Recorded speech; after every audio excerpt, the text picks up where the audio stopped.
जय Hind everyone. Welcome to Breakthrough Science. So guys, अगर आपने भी सपना देख रखा है अपनी कंट्री को सर्व करने का, so here is the gateway. Serious exam, combined defence service exam. इसे कंबाइंड डिफेंस सर्विस एग्जाम इसीलिए कहते हैं बिकॉज यहाँ से आप खुद को पोस्ट कर सकते हो इंडियन नेवी में, इंडियन आर्मी में, एयरफोर्स में और ओटीए में।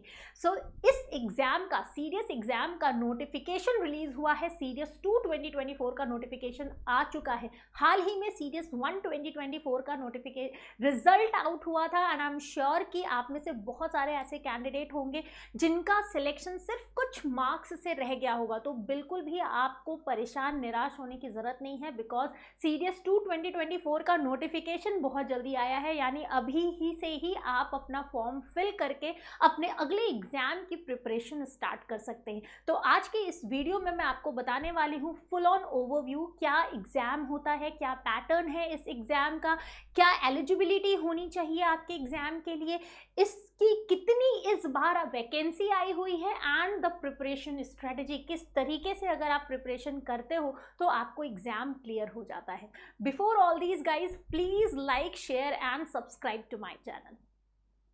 चलिए सबसे पहले बात कर लेते हैं नोटिफिकेशन की। सो 15 मई को नोटिफिकेशन डेट आ चुकी है, नोटिफिकेशन रिलीज हो गया है यूपीएससी की ऑफिशियल वेबसाइट पर। आप वहां पे जाके अपने फॉर्म को फिल करना स्टार्ट कर सकते हैं।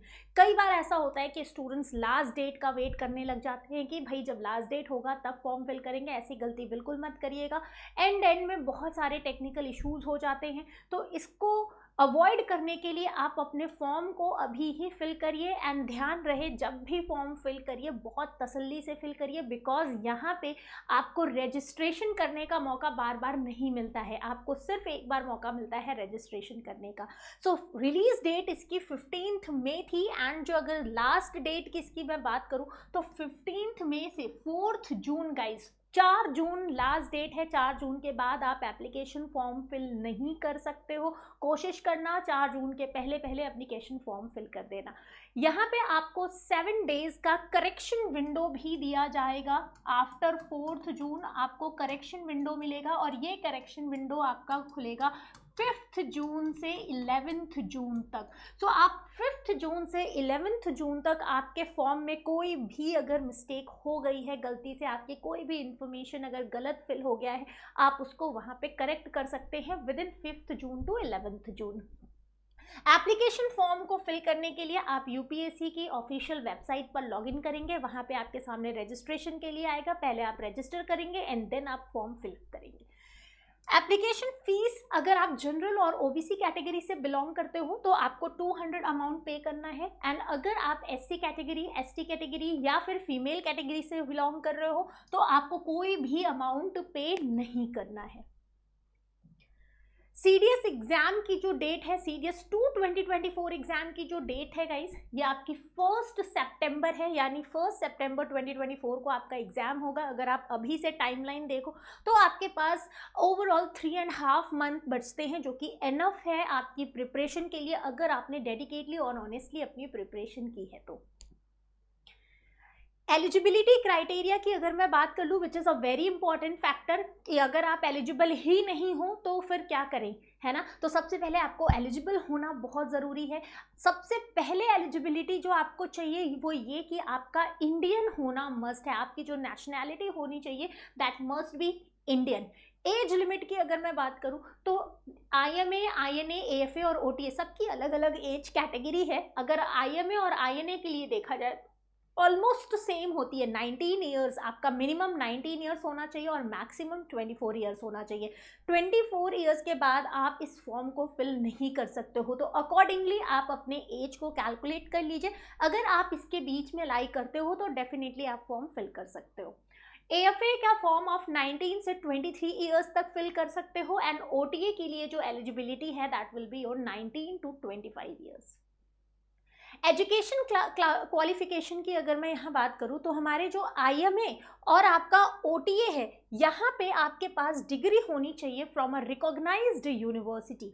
रिकॉग्नाइज्ड यूनिवर्सिटी से डिग्री होनी चाहिए। अब ये जो डिग्री है, ग्रेजुएशन की जो डिग्री है, ये आपकी किसी भी स्ट्रीम में हो सकती है। आप अगर आर्ट्स बैकग्राउंड से हो, आप अगर साइंस बैकग्राउंड से हो, या फिर आप कॉमर्स बैकग्राउंड से हो, डजेंट मैटर, आपका सिर्फ ग्रेजुएट होना मैटर करता है।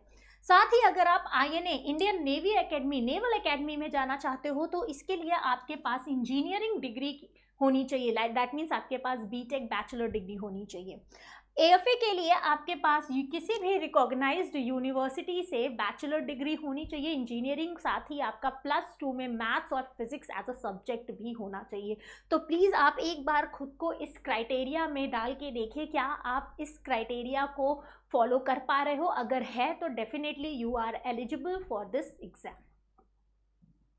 वैकेंसी की अगर मैं बात करूं तो हर बार से ज़्यादा इस बार की वैकेंसी आई है, और इस बार OTA मेन के लिए आप जैसे देख पा रहे हो सबसे ज़्यादा वैकेंसी आई है। टोटल जो वैकेंसी है वो 459 है, जिसमें आपकी INA AFA, अगर मैं यहाँ पे INA AFA IMA के लिए भी अगर मैं देखूँ, ये कॉलम यहाँ पे रह गया है 100, ठीक है।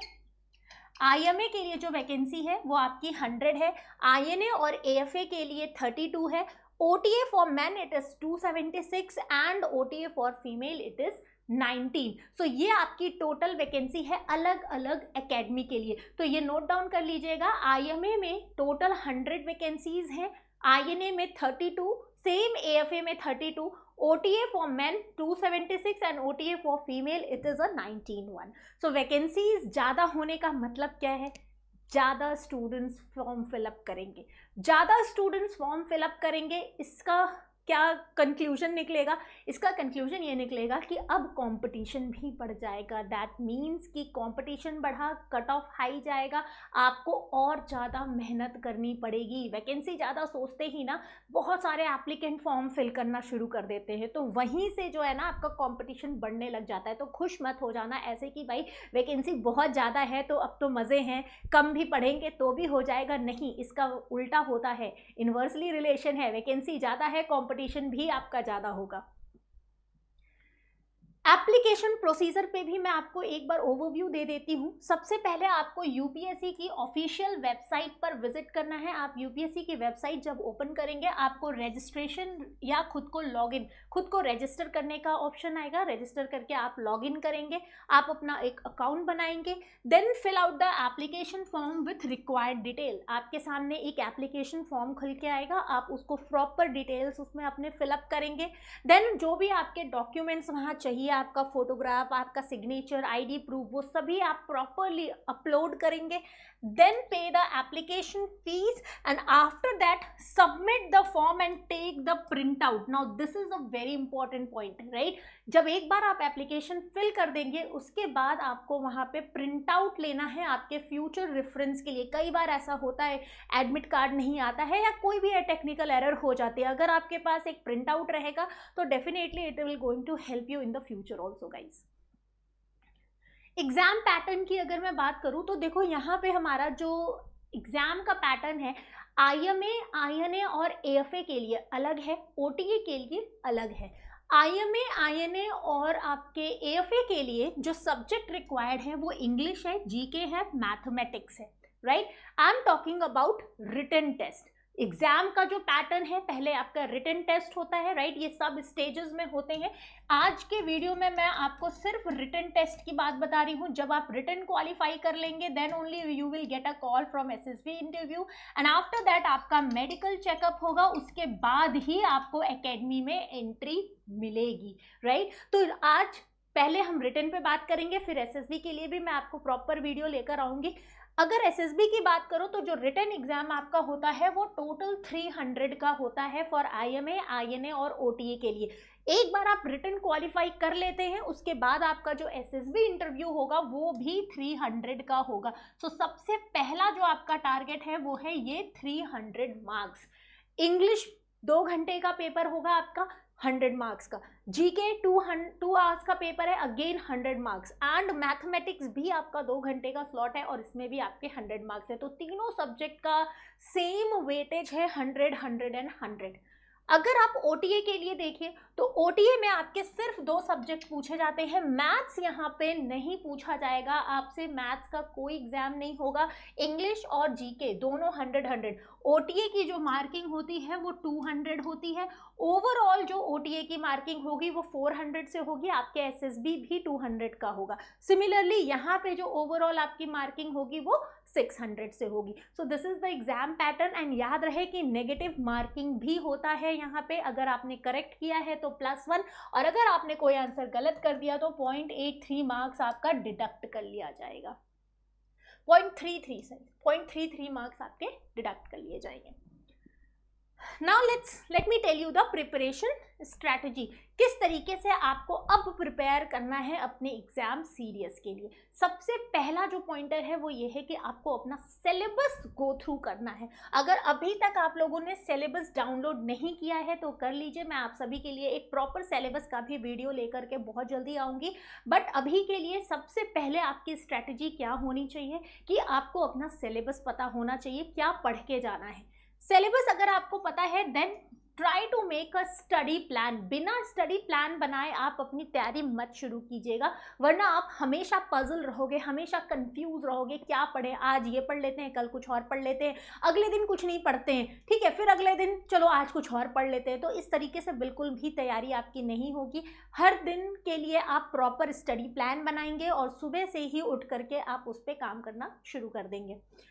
Practice previous year paper which is a very important की पॉइंट। पीवाईक्यूज के बिना आपको अपनी तैयारी शुरू नहीं करनी है। एक बार अगर आपने सिलेबस देख लिया, स्टडी टाइम टेबल बना लिया, फिर आप पीवाईक्यूज उठाइए सब्जेक्ट वाइज। हर सब्जेक्ट के पीवाईक्यूज को थॉरोली आप चेक करेंगे, देखेंगे किस टाइप के क्वेश्चंस पूछे जा रहे हैं, वहाँ पे कितने क्वेश्चंस आपसे बन पा रहे हैं, कौन से ऐसे क्वेश्चन हैं जो आपको बिल्कुल भी नहीं आ रहा है, उनको आप अलग से एनालाइज करके नोट डाउन कीजिए। और अपनी तैयारी के टाइम पे सबसे पहले आप उन्हीं सब्जेक्ट्स को कवर करेंगे जो आपको बिल्कुल भी नहीं आता, बिकॉज जो आता है वो हमेशा आता रहेगा। फिजिकल फिटनेस का भी आपको बहुत ध्यान देना है, क्योंकि जैसे ही आपका रिटन क्वालिफाई हो जाएगा आपको एसएसबी इंटरव्यू की तैयारी करनी होगी और वहाँ पे आपका फिजिकली मेंटली फिट होना बहुत ज़रूरी है। जब आप फिजिकली फिट होगे तो डेफिनेटली आप मेंटली भी फिट रहोगे। स्टे अपडेटेड, आप यूपीएससी की वेबसाइट को रेगुलर चेक करते रहेंगे। फर्दर कोई भी अपडेट आता है, नोटिफिकेशन आता है, इसके लिए रेगुलरली आपको यूपीएससी की वेबसाइट पर विजिट करते रहना है। फर्दर अगर आपको कोई भी डाउट होता है, कोई भी फर्दर क्लैरिफिकेशन चाहिए, आप मुझे मेरे टेलीग्राम चैनल पर कनेक्ट कर सकते हैं प्रिपेयर साइंस विद मोनिका के साथ। यहाँ पे मैं आपको सीरियस से रिलेटेड जो भी इंफॉर्मेशन चाहिए, डेफिनेटली जो भी हमारी क्लासेस होती हैं, प्रिपरेशंस होती हैं, उन सभी के लिंक्स आपको हमारे चैनल्स पर मिलती रहेंगी। So with this, thank you and all the best guys.